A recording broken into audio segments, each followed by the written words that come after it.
కోనసీమ జిల్లా అన్నంపల్లి ప్రాజెక్టుకి భారీగా వరద నీరు చేరుతోంది. వరద ప్రవాహం ఇంకా పెరిగితే లంక గ్రామాలు జలమయమయ్యే అవకాశం ఉంది. ఇప్పటికే పొలాల్లోకి నీరు చేరుకుని తీవ్ర ఇబ్బందులు పడుతున్నారు రైతులు.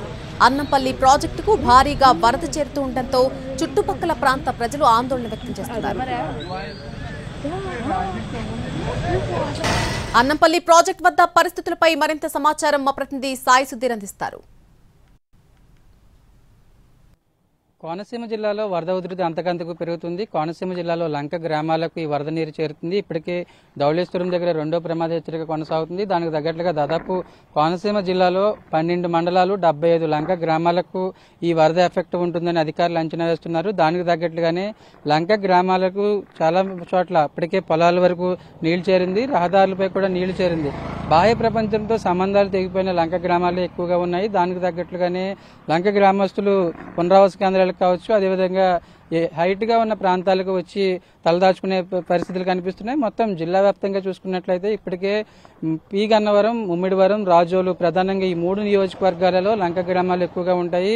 దాదాపు 12 మండలాల్లో ఈ వరద ఎఫెక్ట్ అనేది ఎక్కువగా కనిపిస్తుంది. దానికి తగ్గట్లుగానే అధికారులు అంచనాలు వేస్తున్నారు. ఇప్పటికే ధవళేశ్వరం నుంచి దాదాపు 13 లక్షల క్యూసెక్ల నీరు దిగువకు చేరింది. దీనికి సంబంధించి లోతట్టు ప్రాంతాలు కావచ్చు, అదేవిధంగా పల్లపు ప్రాంతాల్లో పూర్తిగా వరద నీరు చేరిన సిచ్యువేషన్. ప్రస్తుతం మనం అన్నంపల్లి అక్విడేట్ దగ్గర ఉన్నాం. అన్నంపల్లి అక్విడేట్ దగ్గర కూడా వరద ఉధృతి అంతకంతకు పెరుగుతుంది. మొదటి ప్రమాద హెచ్చరికకు, అదేవిధంగా రెండో ప్రమాద హెచ్చరికకు కూడా ఈ ఫ్లోటింగ్ అనేది మరింత ఎక్కువగా కొనసాగుతున్న సిచ్యువేషన్. ప్రస్తుతానికైతే భద్రాచలం దగ్గర గోదావరి నిలకడగా ఉండడంతో ఈ వరద ప్రవాహం అనేది మరికొద్ది రోజుల్లో, మరి రేపు ఎల్లుండ కూడా ఇలాగే ఉండే అవకాశం ఉన్నట్లుగా కనిపిస్తుంది. దానికి తగ్గట్లుగానే అధికారులు అంచనా వేస్తున్నారు, ఎప్పటికప్పుడు ఫాలో చేస్తున్న సిచ్యువేషన్. మరోవైపు లంక గ్రామాల్లో అయితే చాలా చోట్ల పొలాలు కావచ్చు, అదేవిధంగా రొయ్యల చెరువులు మనం చూసుకోవచ్చు. విజువల్స్ లో రొయ్యల చెరువులు కూడా పూర్తిగా దాదాపు దానికి సమానంగా ఈ వరద నీరు ప్రవహిస్తున్న సిచ్యువేషన్.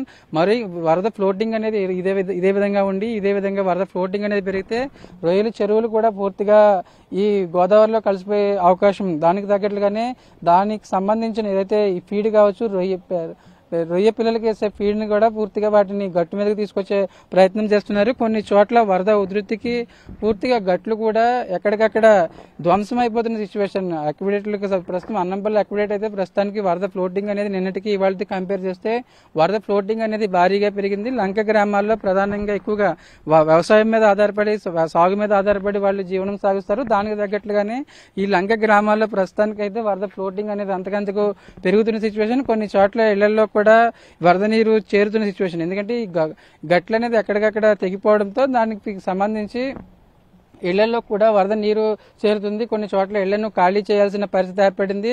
ప్రధానంగా కొబ్బరి తోటలు కావచ్చు, అదేవిధంగా కూరగాయల సాగులు లంక గ్రామాల్లో ఈ సెషన్లో ఎక్కువగా వర్షాకాలం సెషన్లో కూరగాయల సాగు మీద ఎక్కువగా ఆధారపడి వాళ్ళు బతుకుతూ ఉంటారు. దానికి తగ్గట్లుగానే ఏర్పాట్లు చేస్తూ ఉంటారు. కానీ వరద నీటి ప్రభావంతో కూరగాయల సాగులు, ఇటు బెండకాయలు కావచ్చు, అదేవిధంగా పాదులు, దొండపాదులు కావచ్చు, ఇటు పూర్తిగా నీట మునిగిన సిచ్యువేషన్. వాటిని ఎలాగైనా పెట్టిన పెట్టుబడులు కూడా వచ్చే అవకాశం లేదని ఇటు లంక గ్రామస్తులు ఆందోళన చేస్తున్నారు. ఇటు పాయల్లో ఎక్కడికక్కడ గోదావరి నదీ పాయల్లో ఉధృతంగా వరద నీటి ప్రవాహం అనేది కొనసాగుతుంది. యానం వరకు ఈ ఫ్లోటింగ్ ఇలాగే కొనసాగుతున్న సిచ్యువేషన్. ఎక్కువగా గోదావరి వశిష్ట కావచ్చు, వైనతేయ, అదేవిధంగా గౌతమి, ఈ 3 పాయలుగా విడిపోయినప్పటికీ కూడా వరద ఫ్లోటింగ్ అనేది ప్రస్తుతానికైతే ధవళేశ్వరం దగ్గర 13 లక్షల క్యూసెక్ల వరద నీరు అనేది దిగువకు విడుదల చేయడంతో లంక గ్రామాలలో అయితే ప్రస్తుతానికి దానికి తగ్గట్లుగా వరద ఫ్లోటింగ్ అనేది ఎక్కువగా కనిపిస్తుంది. దాదాపు కోనసీమ జిల్లాలోని పి గన్నవరం, రాజోలు, అదేవిధంగా ముమ్మిడివరం ఈ 3 నియోజకవర్గాలలో వరద ప్రభావం ఎక్కువగా కనిపిస్తుంది. లంక గ్రామాలు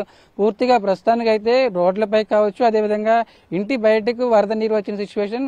ఇదే విధంగా వరద ఫ్లోటింగ్ అనేది పెరిగితే ధవళేశ్వరం దగ్గర మరిన్ని లక్షల క్యూసెక్ల నీరు దిగువకి విడుదల చేస్తే వారి ఇళ్లలోకి కూడా నీళ్లు వెళ్లే అవకాశం కనిపిస్తుంది. దానికి తగ్గట్లుగానే ప్రస్తుతానికైతే జిల్లా ఉన్నతాధికారులు ఈ 3 నియోజకవర్గాల్లో గ్రౌండ్ లెవెల్లో పరిస్థితులు ఏమన్నా, క్షేత్రస్థాయిలో వరద ప్రభావం వల్ల ఇబ్బందులు పడే వాళ్ళు ఎవరైతే ఉన్నారో వారందరినీ పునరావాస కేంద్రాలకు తరలించే ప్రయత్నం చేస్తున్నారు. కెమెరా పర్సన్ ప్రకాష్ తో సాయి సుధీర్, ఎన్టీవీ.